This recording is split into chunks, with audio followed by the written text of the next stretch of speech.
ഖിയാമത്ത് വരെ നിങ്ങൾക്ക് ഉത്തരം ചെയ്യാത്ത ആളുകളോട് ഖിയാമത്ത് വരെ നിങ്ങൾക്ക് ഉത്തരം ചെയ്യാത്ത ആളുകളോട് അടിവരയിടേണ്ട കാര്യമാണത്. ഖിയാമത്ത് വരെ നിങ്ങൾക്ക് ഉത്തരം ചെയ്യാത്ത ആളുകളോട് നിങ്ങൾ ദുആ ചെയ്യുന്നു. അവനേക്കാൾ വലിയ അക്രമി ആരുണ്ട്? വഹും അൻ ദുആഇഹിം ഗാഫിലൂൻ. വിശുദ്ധ ഖുർആൻ. അപ്പോ എന്ത് തെളിവിന്റെ അടിസ്ഥാനത്തിലാണ് നമ്മൾ അങ്ങനെ പറയുന്നത്? ഒരു കാര്യം നമ്മൾ മനസ്സിലാക്കണം. എന്താണ് ദുആ എന്നും എന്താണ് ശിർക്ക് എന്നും ഏറ്റവും കൂടുതൽ അറിയുന്നയാള് ഹബീബ് റസൂലുള്ളാഹി സ്വല്ലല്ലാഹു അലൈഹി വസല്ലം. അള്ളാഹുവിന്റെ റസൂലിനേക്കാൾ ശിർക്കും തൗഹീദും അറിഞ്ഞ ആളുകൾ ലോകത്തില്ല. അതുകൊണ്ട് തന്നെ ഒരിക്കലും ആ ഹബീബ് ശിർക്ക് പ്രോത്സാഹിപ്പിക്കുകയില്ല എന്ന കാര്യം ഉറപ്പാണ്. ആ കാര്യം ഉറപ്പാണ്. മുഅ്ജിസത്ത് കറാമത്തിന്റെ അടിസ്ഥാനത്തിൽ അള്ളാഹു തആല മഹാന്മാർക്ക് നൽകുന്ന മുഅ്ജിസത്ത് കറാമത്തിന്റെ അടിസ്ഥാനത്തിൽ അവർ സഹായിക്കും, അല്ലെങ്കിൽ അവർ കാരണമായി അള്ളാഹു സഹായിക്കും എന്ന വിശ്വാസത്തോടുകൂടെ, അവരെ കാരണമാക്കും അള്ളാഹു സഹായത്തിന് എന്ന വിശ്വാസത്തോടുകൂടെ അള്ളാഹു നൽകുന്ന കഴിവിന്റെ അടിസ്ഥാനത്തിൽ നമ്മൾ ചോദിക്കുന്ന ദുആ ഉണ്ടല്ലോ, നമ്മൾ ചോദിക്കുന്ന ആ തേട്ടമുണ്ടല്ലോ, ആ തേട്ടം അത് വിശുദ്ധ ഖുർആൻ ശിർക്കാണെന്ന് പറഞ്ഞ ദുആ ആണ് എന്ന് നബി സല്ലല്ലാഹു അലൈഹി വസല്ലം തങ്ങൾ പഠിപ്പിച്ചിട്ടില്ല എന്ന് മാത്രമല്ല, അത്തരം ദുആകൾ അല്ലെങ്കിൽ അത്തരം അപേക്ഷകൾ അല്ലെങ്കിൽ അത്തരം തേട്ടങ്ങൾ ആവാമെന്ന് നബി സല്ലല്ലാഹു അലൈഹി വസല്ലം തങ്ങൾ പഠിപ്പിച്ചിട്ടുണ്ട്. ഞാൻ നിങ്ങളുടെ അഭയകേന്ദ്രമാണെന്ന് ഹബീബ് റസൂലുള്ളാഹി സ്വല്ലല്ലാഹു അലൈഹി വസല്ലം തങ്ങൾ പഠിപ്പിച്ചിട്ടുണ്ട്.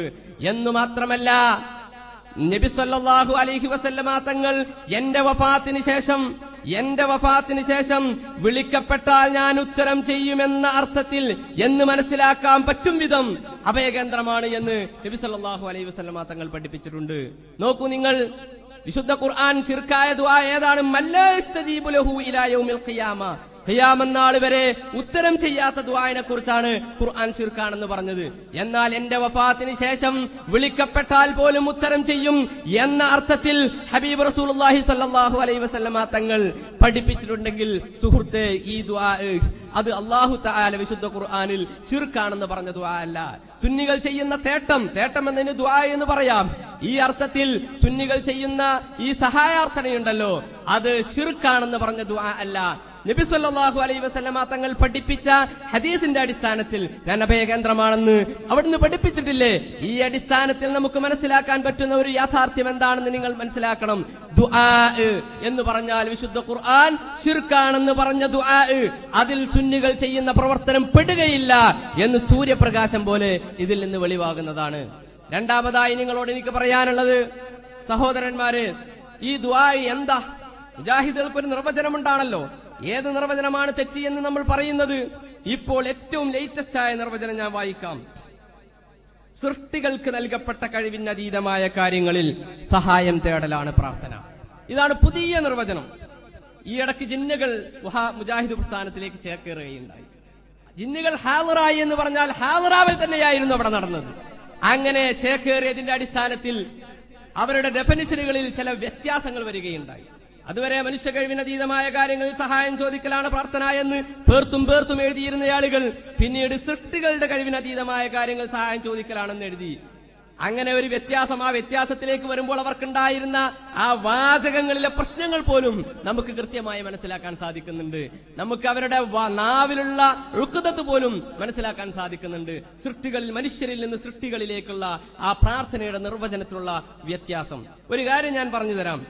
പണ്ട് കുഞ്ഞീദ് മദനി എന്ന് പറയുന്ന ഇവരുടെ തൗഹീദിന്റെ ഏറ്റവും വലിയ പടനായകനായിരുന്ന വ്യക്തിയുണ്ടല്ലോ, അദ്ദേഹം എഴുതിയ ഒരു പുസ്തകം, ജാഹിദ് പ്രസ്ഥാനത്തിന് അബദ്ധം സംഭവിച്ചെന്ന് പറയുമ്പോൾ സ്വാഭാവികമായും അവരുടെ പുസ്തകങ്ങൾക്ക് ഉദ്ധരിക്കേണ്ടി വരും. എപ്പോഴാണ്? അദ്ദേഹം പറയുന്നു, നജീബ് താമരശ്ശേരി ചുരത്തിലൂടെ ഇറങ്ങി വരുന്ന ഒരു ബസ്സിൽ സഞ്ചരിക്കുന്നു. 6ാമത്തെ വളവിലെത്തിയപ്പോൾ ബസ്സിന്റെ ബ്രേക്ക് പൊട്ടി. ഇടതുവശത്ത് ഉയർന്നു നിൽക്കുന്ന കുന്നുകൾ, വലതുവശത്ത് അത്യഘാതമായ ഗർത്തം. അവന്റെ മുഴുവൻ ശക്തിയും തന്ത്രവും തളർന്നു പോകുന്നു. അവൻ പഠിച്ച 18 അടവും നിഷ്ഫലമായി തീരുന്നു. ഇനി മനുഷ്യാതീത ശക്തിക്കു മാത്രമേ തന്നെ രക്ഷിക്കാൻ കഴിയൂ എന്ന് അവൻ ഉറപ്പിക്കുന്നു. ഈ സന്ദർഭത്തിലാണ് പരമമായ വിനയത്തിന്റെയും താഴ്മയുടെയും പ്രകടനമെന്ന ഇബാദത്തിന്റെ നിർവചനം പരിപൂർണമായി മനുഷ്യനിൽ പ്രകടമാകുന്നത്. മനുഷ്യ കഴിവ് എന്നത് കൃത്യമായി അങ്ങ് വിവേചിച്ചു തോന്നുന്നു. എപ്പോഴാണ് മനുഷ്യ കഴിവിന് അതീതമായത്? ചില ആൾക്കാർ ഇപ്പൊ മനുഷ്യ കഴിവും സൃഷ്ടിയുടെ കഴിവ് ഒന്ന് തന്നെയാണ് ഞങ്ങൾ പറഞ്ഞത്, അത് ചില പ്രയോഗത്തിലുള്ള വ്യത്യാസം മാത്രമാണെന്ന് വരുത്തി തീർക്കാൻ വേണ്ടി ശ്രമിക്കുന്നുണ്ട്. അതിനെ തകർക്കുവാൻ വേണ്ടിയിട്ടാണ് ഞാൻ പറയുന്നത്. എന്ത്? താമരശ്ശേരി ചുരത്തിലെ ആറാമത്തെ വളവിൽ നിന്ന് ബസിന്റെ ബ്രേക്ക് പൊട്ടിയ ഉദാഹരണം നിങ്ങൾ പറയാറില്ലേ? ആ സമയത്താണത്രേ മനുഷ്യാതീതമായ ശക്തികളിലേക്ക് ആവശ്യമായി വരുന്നത്, പരമമായ വണക്കത്തിന് സന്ദർഭമുണ്ടാകുന്നത്. അങ്ങനെ ഒരു മുജാഹിദ് സുഹൃത്ത് ഇങ്ങനെ ബസ്സിൽ യാത്ര ചെയ്യുകയാണെന്ന് സങ്കല്പിക്കുക. ആരെങ്കിലും ആയിക്കോട്ടെ, നമ്മുടെ ഹനീഫ മൗലവി തന്നെ ആയാലും പ്രശ്നമില്ല. അങ്ങനെ സഞ്ചരിക്കുകയാണ്. അങ്ങനെ ഇരിക്കുകയാണ് എന്തുണ്ടായത്? പെട്ടെന്ന് ബസ്സിന്റെ ബ്രേക്ക് പോയത്. ഈ സമയത്ത് മൗലവി ചിന്തിക്കുകയാണ്, എന്ത് ശരിയാ, മനുഷ്യാതീത സൃഷ്ടികളുടെ കഴിവിനപ്പുറത്തുള്ളത് ചോദിക്കലല്ലേ പ്രാർത്ഥനയാവുകയുള്ളൂ. പുതിയ നിർവചനം അതാണല്ലോ. അതുകൊണ്ട് സൃഷ്ടികൾ എന്ന് പറഞ്ഞാൽ ഇത് ജിന്നുകളൊക്കെ പെടും. ഇവിടെ വലിയ ചുരമാണ്, ജിന്നുകൾ ഉണ്ടാകാൻ നല്ല സാധ്യതയുണ്ട്. അതുകൊണ്ട് വല്ല ജിന്നും ഈ പരിസരത്തുണ്ടെങ്കിൽ, എന്റെ ശബ്ദം ശ്രവിക്കുന്നുണ്ടെങ്കിൽ, ജിന്നേ എന്നെ ഒന്ന് സഹായിക്കണേ, എന്നെ ഒന്ന് പൊക്കിയെടുത്ത് കൊണ്ടുപോകണേ. പണ്ട് ഞാൻ ശബാബിൽ വായിച്ചത് ഓർമ്മയുണ്ട്. എന്ത്? ജിന്നുകൾക്ക് പിശാചുക്കൾക്കൊക്കെ മനുഷ്യനെ അന്തരീക്ഷത്തിലൂടെ താങ്ങിയെടുത്ത് കൊണ്ടുപോകാൻ സാധിക്കും. അങ്ങനെ എന്നെ ഒന്ന് സഹായിക്കണേ എന്ന് ജിന്നിനോട് ചോദിച്ചാൽ പ്രാർത്ഥനയാവുകയില്ല എന്നാണ് പുതിയ ഗവേഷണം. എന്നാലോ കുഞ്ഞീദ് മദനി പഠിപ്പിച്ച തൗഹീദ് മുജാഹിദുകളെ, നിങ്ങളുടെ ബസിന്റെ ബ്രേക്ക് പൊട്ടിയ തൗഹീദ് ഉണ്ടല്ലോ, നമ്മുടെ ബാലുശ്ശേരി ചിലപ്പോ പറയാറുണ്ട്, പേരോട് കുളത്തിൽ കൂടും, ആരും രക്ഷിക്കാനില്ല. അപ്പോ മൊയ്തീൻ ശൈഖേ എന്ന് വിളിച്ചാൽ പേരോട് മുശ്രിക്കായി. ഞാൻ ചോദിക്കട്ടെ, കുളത്തിൽ വീണത് ഹനീഫ മൗലവിയാണെന്ന് സങ്കല്പിക്കുക. ആ സമയത്ത് അദ്ദേഹം ചിന്തിക്കുകയാണ്, അല്ലെങ്കിൽ കടലിൽ യാത്ര ചെയ്യുകയാണ്. മക്കാ മുശ്രിക്കുകൾക്ക് പോലും അള്ളാഹുവിനെ ഓർമ്മ വരുന്ന സന്ദർഭം എന്നാണല്ലോ മുജാഹിദുകൾ പറയാറുള്ളത്. വിശുദ്ധ ഖുർആൻ അങ്ങനെ പഠിപ്പിച്ചിട്ടുമുണ്ടല്ലോ. നോക്കൂ നിങ്ങൾ, ആ സമയത്ത് എന്താ ചിന്തിക്കുകയാണ്? ഇവിടെ ജിന്നുകൾ ഉണ്ടാകാൻ സാധ്യതയുണ്ടല്ലോ, മലക്കുകൾ ഉണ്ടാകാൻ സാധ്യതയുണ്ടല്ലോ, എന്തായാലും മലക്കുകൾ ഉണ്ടാകുമല്ലോ. മലക്കേ സഹായിക്കണേ, ജിന്നെ സഹായിക്കണേ എന്ന് പറഞ്ഞാൽ നിങ്ങളുടെ പുതിയ നിർവചനം അനുസരിച്ച്, പുതിയ നിർവചനം എന്താ?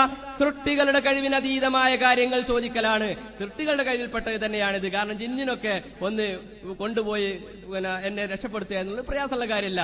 എത്ര ജിന്നുകൾ നമുക്കറിയാം. സുലൈമാൻ നബി അലൈഹി ഇസ്ലാമിന്റെ കൊട്ടാരം പോലും കൊണ്ടുവരാൻ നിങ്ങൾ എഴുന്നേൽക്കുന്നതിന് മുമ്പ് കൊണ്ടുവരാമെന്ന് ഇഫ്രീത്ത് വിളിച്ചില്ല. അതുകൊണ്ടാണ് നമ്മുടെ സുല്ലമി സാഹിബ് ചോദിച്ചത്, അല്ല എന്ത് തൗഹീദാണ് മുജാഹിദുകളെ നിങ്ങളെ തൗഹീദ്? മമ്പർത്തങ്ങൾ വിളിച്ചാൽ ശിർക്ക്, എന്നാലോ ഈ ഇഫ്രീത്ത് ജിന്നിനെ വിളിച്ചാൽ തൗഹീദ്. എന്ത് തൗഹീദാ? പുതിയ നിർവചനം, പ്രാർത്ഥനയുടെ പുതിയ നിർവചനം, അത് തെറ്റാണ് എന്ന് ഞങ്ങൾ തെളിയിക്കുന്നത് നിങ്ങളുടെ പഴയ നിർവചനം അനുസരിച്ചാണ്. കുഞ്ഞീദ് മദനിയുടെ നിർവചനം അനുസരിച്ചാണ്. രണ്ടും ഒന്നാണെന്ന് പറയണ്ട. ഈ സമയത്താണ്, ചുരത്തിൽ വെച്ചാണ് നിങ്ങളുടെ എല്ലാ മനുഷ്യാതീതമായ ശക്തിയിലേക്ക് ആവശ്യമാവുകയും പരമമായ വണക്കമുണ്ടാവുകയും ചെയ്യുന്നത്. കഴിഞ്ഞില്ല, ജിന്നിനോട് ചോദിക്കാമെന്ന് വരെ ഇവിടെ ഇരിക്കുന്ന മൗലവി എഴുതി വെച്ചിട്ടുണ്ട്. നോക്കൂ നിങ്ങൾ, പകൽ വെളിച്ചത്തിൽ വിജനമായ മരുഭൂമിയിലൂടെ വഴിയറിയാതെ നടന്നു നീങ്ങുന്ന ഒരാൾ, പരിസരത്താരെയും കാണുന്നില്ല.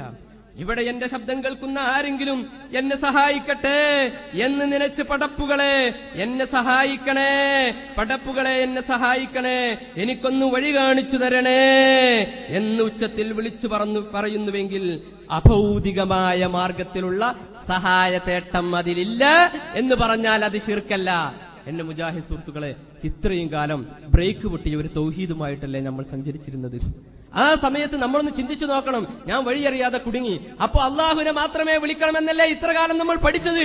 ഇപ്പോൾ നമ്മുടെ ആളുകൾ നമ്മോട് പറയുന്നത് ജിന്നിനെ വിളിക്കാം. ഇത് നിങ്ങളുടെ മാസിക ഒറിജിനൽ കോപ്പി എന്റെ കയ്യിലുണ്ട്. നിങ്ങളുടെ തൗഹീദിന്റെ ഏറ്റവും വലിയ ഗോഡൌണായ വ്യക്തി